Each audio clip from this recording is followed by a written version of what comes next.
La suite de notre feuilleton à Lozerte, Bastide du Quercy. Nous avons vu le dynamisme du village dans les épisodes précédents. Aujourd'hui, direction la campagne avec une famille d'agriculteurs attachés à ses terres et à ses bêtes. C'est le 3e épisode signé Karine Pellat et Virginie Beaulieu.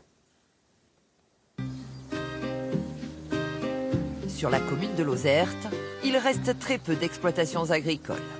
Mais il y a une jeune agricultrice qui n'échangerait sa place pour rien au monde. Axel, Belle Deschamps de 17 ans. Elle est intarissable quand elle parle des vaches. C'est toute ma vie, c'est pour ça que je veux en faire mon métier. Déjà, je ne pourrais pas vivre dans la ville. La campagne, c'est le cadre idyllique à Lozerte, c'est un super beau village, quoi. C'est magnifique. Et puis, depuis toute petite, je suis là. Et puis, ma maman venait me chercher, je dormais avec les vaches, quoi. Au milieu des vaches laitières de l'exploitation familiale, Axel est dans son élément. Ça, c'est Gladys.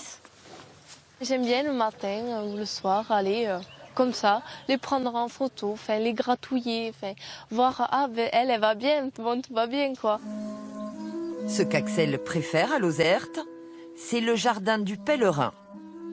Un sentier sous forme de jeu de loi qui retrace le parcours initiatique de Saint-Jacques-de-Compostelle. Elle trouve l'endroit reposant. À l'heure de la traite, Axel donne un coup de main à sa grand-mère. Il va leur falloir un peu plus d'1 heure pour traire une 50aine de vaches. Ce qu'Isabelle préfère à Lozerte, c'est cette forêt de chênes sur les hauteurs. Dans les années 70, c'est là qu'elle donnait rendez-vous à celui qui est devenu son mari. Arrivée de la banlieue parisienne quand elle était enfant, Isabelle a choisi de rester dans la cité médiévale. J'aimais beaucoup Lozerte et puis j'aimais quand même ce métier parce qu'il y a quand même le contact avec les animaux et puis il y a quand même s'il y a de la contrainte, il y a une certaine liberté quand même. En 2012, la famille s'est lancée dans la fabrication de fromage. 20% de leur lait est transformé en tome de Lozerte. Elles ont même eu l'idée d'un petit fromage destiné aux pèlerins. C'est pratique pour eux et puis ils emportent un petit bout de Lozerte dans cette tome aussi.